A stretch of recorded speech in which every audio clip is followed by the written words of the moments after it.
What would you do if you discovered your dead husband's basement office, expecting to find tax files and forgotten paperwork, but instead uncovered a conspiracy that cost lives, including his own? And what if the person you trusted most, your own sister, was the one pulling the strings? This isn't just about betrayal. This is about a woman who thought grief was her biggest enemy, until she realized someone much closer had been planning her husband's death for years. Stay with me, because what Elena Martinez found in that basement didn't just destroy her marriage, it exposed a medical fraud that killed dozens of cancer patients. And the person behind it all? Someone who's been sitting at her dinner table every Sunday for the past decade. My name is Elena Martinez, and 3 weeks ago, I thought I was just a widow trying to figure out how to pay the mortgage. I thought my biggest problem was learning to sleep alone in the king-size bed Marcus and I had shared for 12 years. I thought the hardest part of losing my husband would be missing his terrible jokes and the way he always burned the weekend pancakes. I was wrong about all of it.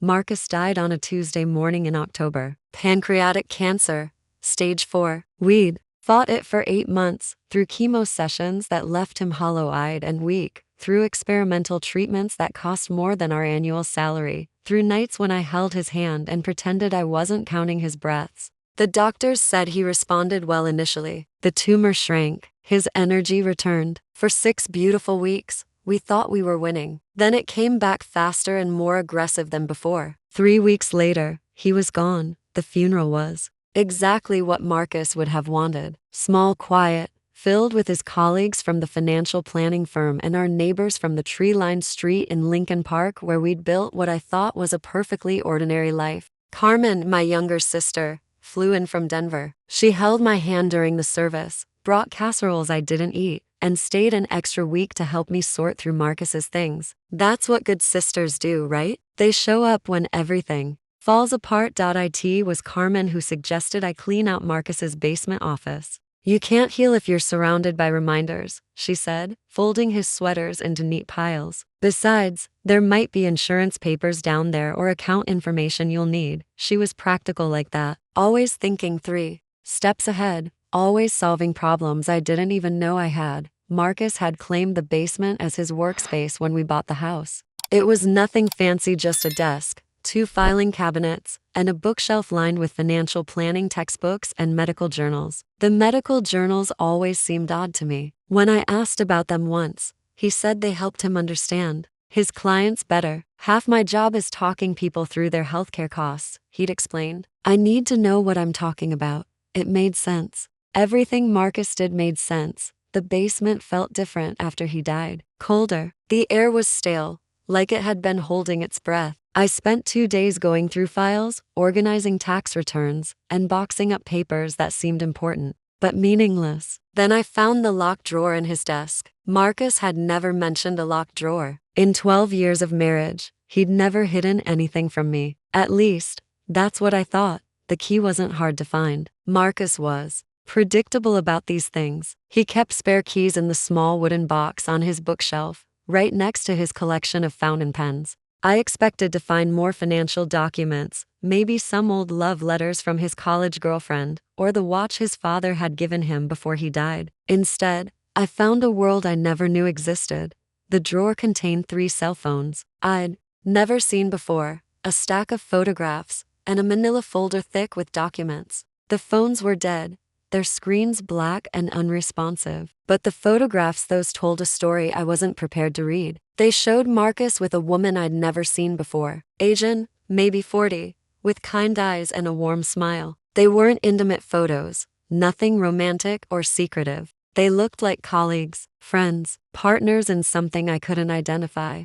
But it was the documents that made my hands shake. Medical records from Mercy General Hospital, insurance claims that had been denied, patient files with Marcus's handwriting in the margins, and letters, dozens of them addressed to the Illinois Department of Insurance, the FDA, and the Chicago Tribune Health Desk. Letters Marcus had written but apparently never sent, detailing what he called systematic denial of cancer treatments for profit maximization. I sat in that basement for 3 hours, reading page after page of Marcus's careful documentation. He hadn't been investigating this for work. This was personal. According to his notes, the financial planning firm where he worked had a contract with Pinnacle Healthcare Solutions, the insurance company that managed most of the cancer treatment approvals in the Chicago area. Marcus's job wasn't just to help people plan for medical expenses. He was supposed to guide them away from expensive treatments toward more cost-effective options. The problem was, those cost-effective options weren't working. Patients who should have survived were dying. Treatments that should have been approved were being denied. And Marcus had figured out why. Someone at Pinnacle was deliberately sabotaging treatment approvals, letting patients die to boost quarterly profits. Marcus had been gathering evidence for months, building a case that would expose the entire operation. Then I found the folder marked personal risk assessment in Marcus's careful handwriting. Inside were background checks on everyone close to him. Me, our neighbors, his business partner, and Carmen. The report on my sister was 8 pages long, detailing her financial struggles, her gambling debts, and something that made my stomach drop: a consulting contract with Pinnacle Healthcare Solutions, dated 6 months before Marcus's diagnosis. Carmen worked for them. Carmen, who'd never mentioned having a job in the healthcare industry. Carmen, who'd shown up at our house every few weeks during Marcus's treatment, asking how he was responding, what drugs he was taking, how optimistic the doctors seemed. Carmen, who'd suggested the specific oncologist who ended up managing Marcus's care. The same oncologist whose patient approval rates were 30% lower than the national average. I called Carmen that night. My hands were shaking as I dialed. She answered on the second ring, her voice bright and cheerful. Elena, how are you holding up? Did you finish going through the basement? I found some interesting things, I said carefully. Oh, like what? Medical records, insurance documents, some information about your work with Pinnacle Healthcare Solutions. The silence stretched for 10 seconds, 15, 20. When Carmen finally spoke, her voice had changed completely. Elena, we need to talk. Yes, we do. Not over the phone. Can I come by tomorrow morning? I'll be here. After I hung up, I called the number written on one of the documents in Marcus's drawer. It rang 4 times before a woman answered. Dr. Amanda Chen. Dr. Chen. My name is Elena Martinez. My husband was Marcus Webb. I think you knew him. Another pause. Mrs. Martinez. I'm so sorry for your loss. Yes, I knew Marcus. We worked together on some research. Can we meet? I found his files. Tomorrow. Grant Park. Near the fountain. 11 a.m. And Mrs. Martinez? Don't bring anyone else. That night, I didn't sleep. I sat in Marcus's basement office, reading every document, studying every photograph, trying to piece together the man I thought I'd married. By morning, I understood. Marcus hadn't just been investigating medical fraud. He'd been living with it. His own cancer treatment had been sabotaged. The experimental drug that initially shrunk his tumor and gave us 6 weeks of hope. It had been replaced with a placebo. Someone at Pinnacle had decided my husband was too dangerous to let live, and they'd killed him slowly, making it look like natural disease progression. The person who'd arranged it was the same person who'd been bringing me casseroles and holding my hand at the funeral. Dr. Amanda Chen was waiting by the fountain when I arrived, clutching a coffee cup like it was a lifeline. She was smaller than she'd looked in the photographs, with silver streaking her black hair and lines around her eyes that spoke of too many sleepless nights. When she saw me, her face crumpled with relief. I wasn't sure you'd come, she said. I wasn't sure I should, but I need to understand what Marcus was involved in. We walked to a bench away from the morning joggers. Dr. Chen sat with her back straight, like she was preparing for a difficult diagnosis. Your husband saved my life, she began. 6 months ago, I discovered that Pinnacle was systematically altering treatment protocols for terminal patients. They were replacing proven drugs with placebos, delaying surgeries, denying radiation treatments, all to inflate their profit margins. When I tried to report it through official channels, I was suspended from the hospital and threatened with a malpractice lawsuit.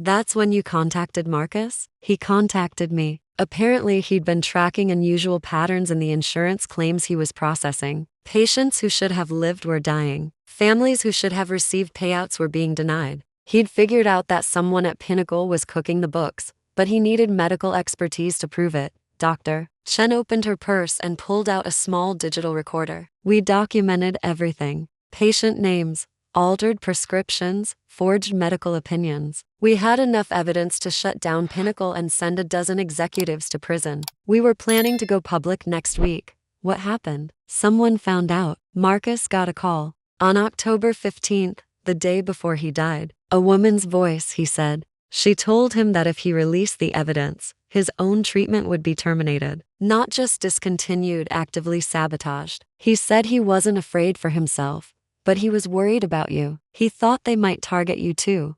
My throat tightened. Who was the woman? Doctor. Chen met my eyes. He said it sounded like someone who knew him well, someone close to the family. Carmen arrived at my house at 9 a.m. sharp, carrying another casserole and wearing the concerned expression she'd perfected over the past 3 weeks. She hugged me at the door, the same warm embrace she'd given me 100 times before, but now it felt like a performance. You look terrible, she said, studying my face. Are you sleeping? Not much. We sat in the living room where Marcus and I used to watch Sunday football. Carmen placed the casserole on the coffee table and settled into Marcus's chair like she belonged there. So, she said carefully, what did you find in the basement? I pulled out one of the photographs Marcus and Dr. Chen standing outside Mercy General Hospital, pointing at something in a document. Do you know who this woman is? Carmen glanced at the photo and shrugged. Should I? Her name is Dr. Amanda Chen. She's an oncologist who was investigating insurance fraud at Pinnacle Healthcare Solutions. I watched Carmen's face carefully.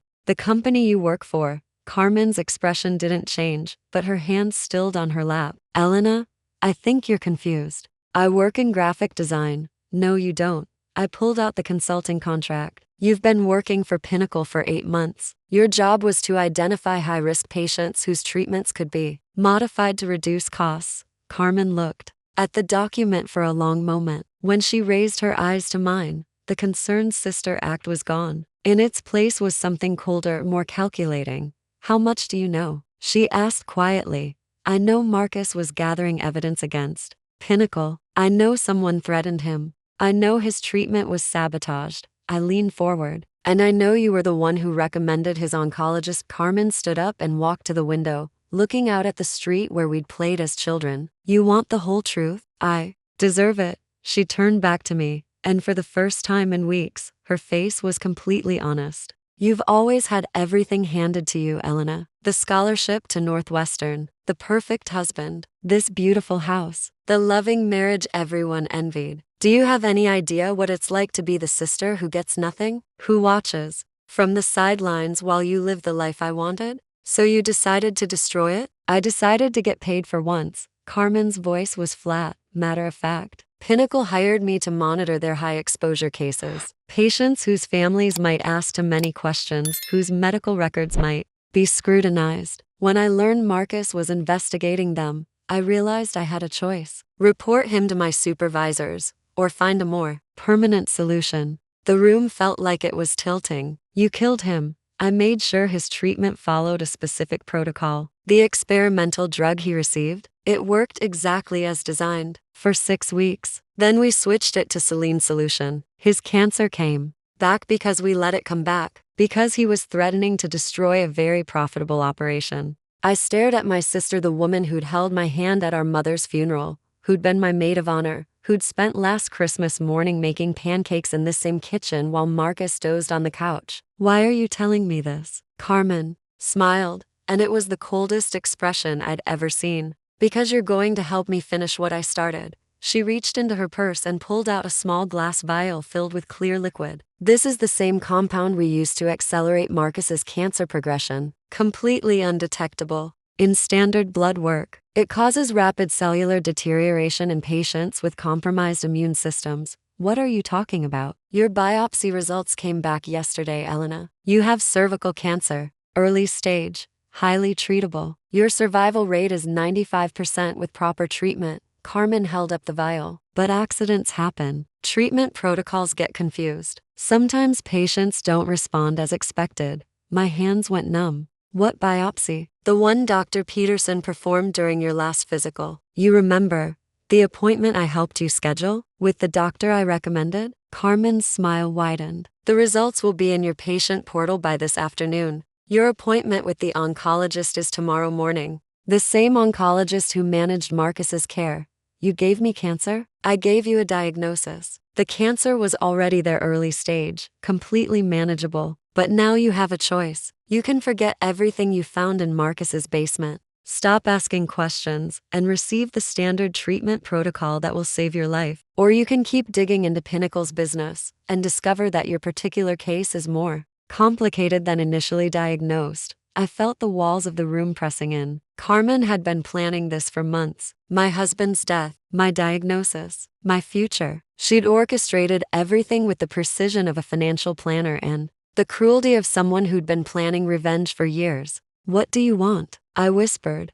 I want you to burn Marcus's files. All of them. I want you to stop talking to Dr. Chen. I want you to grieve your husband quietly and move on with your life. In exchange, you get to keep that life. Carmen stood up and placed the vial on the coffee table between us. You have until tomorrow morning to decide. If those files disappear and Dr. Chen stops her investigation, this vial goes in the trash and your treatment proceeds normally. If not, she shrugged. Well, Marcus thought he was invincible too. After she left, I sat in that living room for 2 hours, staring at the vial. Carmen was right about one thing. I'd always had everything handed to me. Good grades, good marriage, good life. I'd never had to fight for anything, never had to choose between my principles and my survival. Now I was facing the kind of choice Marcus had faced, and I finally understood why he'd been so frightened in those last weeks. But I also understood something else. Carmen had made one crucial mistake. She'd assumed I was the same person who'd buried her husband 3 weeks ago. The same woman who'd spent 12 years trusting everyone around her, who'd never questioned a medical recommendation or suspected a family member of betrayal. But that woman was gone. She'd died in Marcus's basement, reading documents that proved the people closest to her had been lying for months. The woman sitting in this living room was someone different. Someone who'd learned that grief could be transformed into something more useful than tears. I picked up the vial and walked to the kitchen sink. Carmen was watching from her car across the street. I could see her silhouette in the driver's seat. I held the vial up to the window so she could see it clearly, then poured the contents down the drain. Let her think I was choosing life over justice. Let her think she'd won. Then I went back to Marcus's basement and started making copies of every single document he'd hidden in that drawer. Dr. Chen was waiting for me at the coffee shop on Michigan Avenue, her face drawn with worry. When I sat down across from her, she leaned forward immediately. Did you talk to your sister? I did. She confessed to everything. Marcus's sabotage treatment, the patient deaths, even my own diagnosis. I pulled a digital recorder from my purse. All of it is right here. Dr. Chen's eyes widened. She admitted to medical murder? She threatened to kill me too if we don't stop the investigation. I pushed the recorder across the table. But she made one mistake. She assumed I'd choose my own survival over exposing what they did to Marcus and all those other patients. Elena, if she's telling the truth about your cancer, then I'll fight it. But I'll fight it with doctors who aren't trying to kill me for profit. I met her eyes. Dr. Chen, I need to ask you something. If we do this, if we expose Pinnacle and send the evidence to the Tribune and the FBI, how many lives will we save? She was quiet for a long moment. Pinnacle manages insurance approvals for 12 hospitals in the Chicago area. They process about 3,000 cancer cases per year. If their denial rate is artificially inflated by 30%, she did the math in her head. We could be talking about 900 patients annually who are being denied treatment they should receive. 900 people like Marcus. Yes, I thought about Marcus in those final weeks, how confused he'd been when the treatment stopped working. How he'd apologized to me, as if his body's failure to fight the cancer was somehow his fault. How he'd died thinking he'd simply lost a medical battle, never knowing someone had rigged the game against him. Then we do it, I said. We release everything. The next morning, while Carmen sat in the oncology waiting room expecting to see me broken and compliant, Dr. Chen and I were in the offices of the Chicago Tribune, handing over 8 months of documentation to their investigative team. By noon, the FBI had opened a criminal investigation into Pinnacle Healthcare Solutions. By evening, The story was on the front page of every major newspaper in Illinois. Carmen called me 17 times that day. I didn't answer until the 18th call. "You have no idea what you've done," she said, her voice shaking with rage. "I know exactly what I've done. I've made sure Marcus's death meant something. They'll destroy you. Your medical records, your insurance claims. They'll make sure you never receive treatment for your cancer. Actually, they can't. Because as of this morning, I'm no longer a Pinnacle patient. Dr. Chen referred me to an oncologist at Northwestern Memorial, someone who's never heard of you or Pinnacle, someone who actually tries to save lives instead of ending them." There was a long silence on the line. When Carmen spoke again, her voice was different, smaller. "Elena, I need you to understand. I never wanted to hurt you. This was business." "No, Carmen. This was murder. Marcus is dead because you decided his life was worth less than your paycheck. And you were willing to kill me too rather than face the consequences. I'm your sister. You were my sister. The woman who killed my husband and threatened my life is a stranger." I hung up and blocked her number. The trial lasted 6 months. Carmen was arrested 2 weeks after the Tribune story broke, along with 14 Pinnacle executives and 3 hospital administrators. The evidence Marcus had gathered proved to be even more damaging than we'd initially realized. Pinnacle hadn't just been denying treatments, they'd been actively falsifying medical records, bribing doctors, and in some cases, administering incorrect medications to hasten patient deaths. Carmen ultimately pled guilty to conspiracy to commit murder in exchange for a reduced sentence. 25 years in federal prison. She'll be 68 when she gets out, if she lives that long. During her sentencing hearing, she looked at me one last time. "I hope you're happy," she said. "I'm not happy," I replied, "but I'm alive. And so are the 900 cancer patients who will receive proper treatment next year because of what Marcus documented.